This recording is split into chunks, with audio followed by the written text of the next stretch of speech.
Hello चार सभी का स्वागत है आपके अपने यूट्यूब चैनल कंपोस्टर पर। आई होप कि आप सभी अच्छे होंगे और आप लोग की जो ईयरली एग्जाम है उसकी प्रिपरेशन भी काफ़ी अच्छे से चल रही होगी।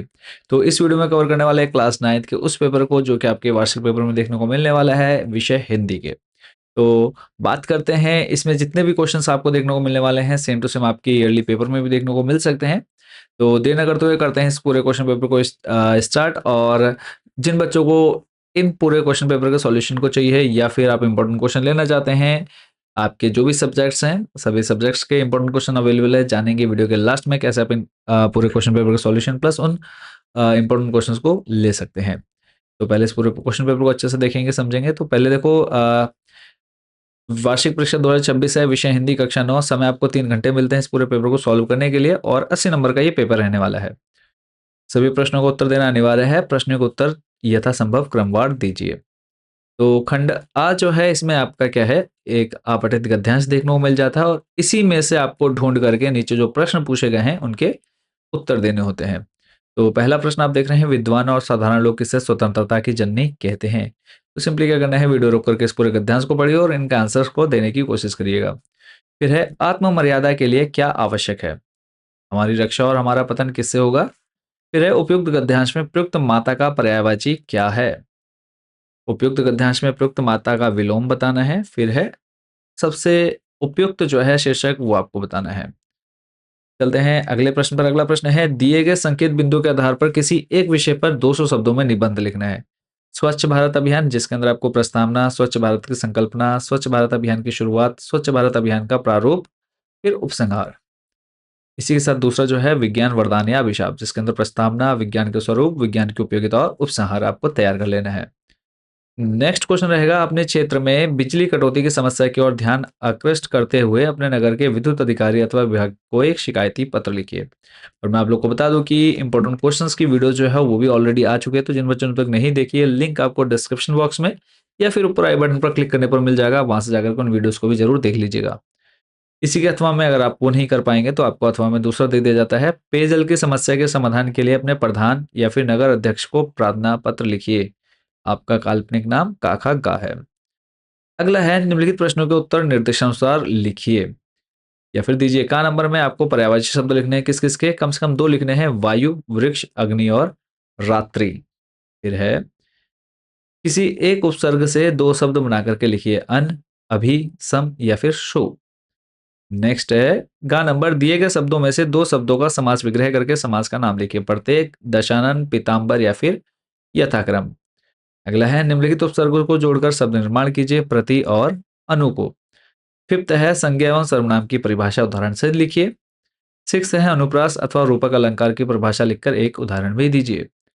प्रश्न नंबर 7 है, ये आपका पाठ्य पुस्तक से संबंधित है, पेड़ झुक झांकने लगे, गर्दन उचकाए, आंधी चली, धूल भागी, घाघरा उठाए। तो इससे संबंधित प्रश्न देखो, कवि तथा कविता का नाम लिखिए। पेड़ क्यों झुक रहे हैं, मेघ किस प्रकार आए, आंधी किसका प्रतीक है, वह कैसे दौड़ी। इसी के अथवा में दूसरा आपको मिल जाता है, काव्यांश, ऊंची काली दीवारों के घेरों में, डाकू चोरों बटमारों के डेरे में, जीने को देते नहीं तड़प रह जाना, मरने भी देते नहीं तड़प रह जाना। तो इसमें जो है, कवि की कारागार की कठिनाइयों का वर्णन कीजिए। ऊंची काली दीवारों का घेरा क्या है, कवि के जीवन पर किसका कड़ा पहरा है, कवि ने आली किसे कहा है। अगला प्रश्न है, 2 प्रश्नों के उत्तर देने हैं। तीनों में से जो भी आपको 2 अच्छे लग रहे हैं या फिर जिनका आंसर आप अच्छे से जानते हैं उनके आंसर देने हैं। कबीर ने ज्ञान के आगमन की तुलना सामान्य हवा से ना कर आंधी से क्यों की है। दूसरा है, छोटी बच्ची को बैलों के प्रति प्रेम क्यों बढ़ाया। फिर है, सुविधा और मनोरंजन के उपकरणों से बच्चे क्यों वंचित हैं। प्रश्न 9 है, आपको गद्यांश मिल जाता है और इसी गद्यांश से संबंधित जो है आपको पूछे गए प्रश्नों के उत्तर देने हैं। तो इसमें है, नेपाल तिब्बत मार्ग का महत्व स्पष्ट कीजिए। फिर है, नीचे जो प्रश्न पूछे गए हैं, गद्यांश में किस मार्ग की बात की गई है, मार्ग में जगह जगह क्या बना हुआ है, नेपाल तिब्बत मार्ग का क्या महत्व है। तो 3 और ऊपर 3, 6 नंबर का बच्चों ये प्रश्न रहेगा। इसी के अथवा में दूसरा एक पैराग्राफ दिया हुआ है, इसमें प्रश्न पूछे गए हैं, महादेवी वर्मा ने गांधी जी को कटोरा क्यों दिखाया, गांधी जी की क्या प्रतिक्रिया हुई। और इसी के साथ दूसरे जो हैं, लेखिका अपने जेब खर्च से देश के लिए कितने पैसे बचाती थी। फिर है, जेब खर्च से बचाए पैसे लेखिका किसे देती थी। तीसरा है, लेखिका जब बापू से मिलने गई तो क्या लेकर गई। नेक्स्ट है 1-1 नंबर के 2 प्रश्न रहेंगे।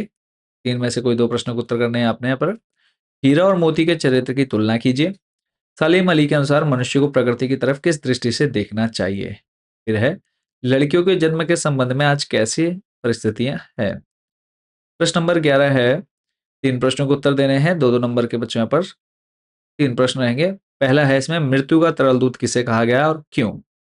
फिर है, आपदाओं से निपटने के लिए अपनी तरफ से कुछ सुझाव दीजिए। फिर है, गोपाल दास का व्यक्तित्व कैसा है? घाय किन विशेषताओं से पता चलता है कि हीरा और मोती की गहरी दोस्ती थी। इसी के साथ आ जाते हैं संस्कृत वाले पोर्शन पर। इसमें आपको पहले एक पूरा गद्यांश मिल जाता है। इसी गद्यांश में से जो नीचे प्रश्न पूछे गए हैं, इनके आंसर आपको ऊपर गद्यांश में मिल जाते हैं।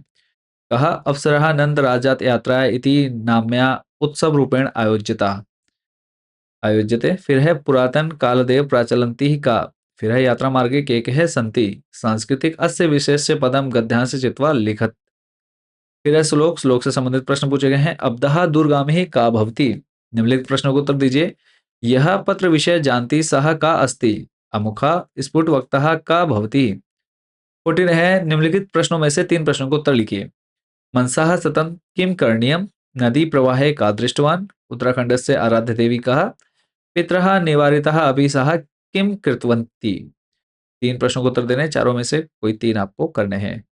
निम्नलिखित में से किन्हीं 2 प्रश्नों को उत्तर दीजिए। 2-2 नंबर के बच्चों 2 प्रश्न पूछे गए हैं यहाँ से। संधि विग्रह करिए कपीशः और रमेशः की। फिर है, समास विग्रह करिए पितरोयः पीताम्बर की। तो देखो 4 है, 4 में से कोई 2 करने हैं।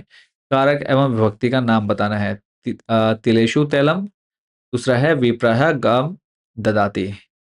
अगला है, दिए गए शब्दों में से किन्हीं 4 शब्दों का प्रयोग कर संस्कृत वाक्यों की रचना कीजिए। स्वः, अत्र, यूयम्, सः या फिर पित्वः। तो इनमें से किन्हीं 4 शब्दों का यूज करना है आपने वाक्य बनाने में। इसी के साथ अथवा दिया हुआ है, दिए गए वाक्यों में से किन्हीं 2 वाक्यों का संस्कृत में अनुवाद कीजिए। वह घर सुंदर है, मैं स्कूल गया, हम दोनों जाते हैं, मैं पिता के साथ गया। और लास्ट जो क्वेश्चन है, अपनी पाठ्य पुस्तक से याद किया हुआ कोई श्लोक लिखिए जो इस प्रश्न पत्र में ना आया हो। तो ये था बच्चों पूरा आपका हिंदी का क्वेश्चन पेपर। अब बात कर लेते हैं इंपॉर्टेंट क्वेश्चंस या फिर इस पूरे पेपर के जो क्वेश्चंस है वो आपको कहाँ मिलेंगे। तो उसके लिए सिंपली आपने हमारी वेबसाइट विजिट कर लेनी है या फिर आप हमारे व्हाट्सएप नंबर पर भी कॉन्टैक्ट कर सकते हैं। ये हमारा व्हाट्सएप नंबर है, इस नंबर पर आपने मैसेज करना है और आपने जिस भी सब्जेक्ट के इंपॉर्टेंट क्वेश्चन लेने हैं क्लास 9th के, तो सभी सब्जेक्ट्स अवेलेबल हैं। तो जो भी सब्जेक्ट आप लेना चाहते हैं सिंपली आपने मैसेज करना है। हम आपको क्यूआर कोड सेंड करेंगे, उस पर आप जैसे ही पेमेंट करेंगे, और बहुत ही कम कॉस्ट है, तो जैसे ही आप पेमेंट करेंगे पीडीएफ डायरेक्टली आपके व्हाट्सएप नंबर पर भेज दी जाएगी। तो तब तक इस पूरे क्वेश्चन पेपर को देखिए और इंपॉर्टेंट क्वेश्चंस की जो वीडियोस आ चुकी हैं उनको भी अच्छे से आप लोग प्रिपेयर कर लीजिए। कोई डाउट कोई क्वेश्चन आता है आपके मन में तो कमेंट सेक्शन में आप लोगों ने जरूर पूछ लेना है। मिलते हैं नेक्स्ट वीडियो में अदर सब्जेक्ट के क्वेश्चन पेपर के साथ। Thank you so much for watching this video.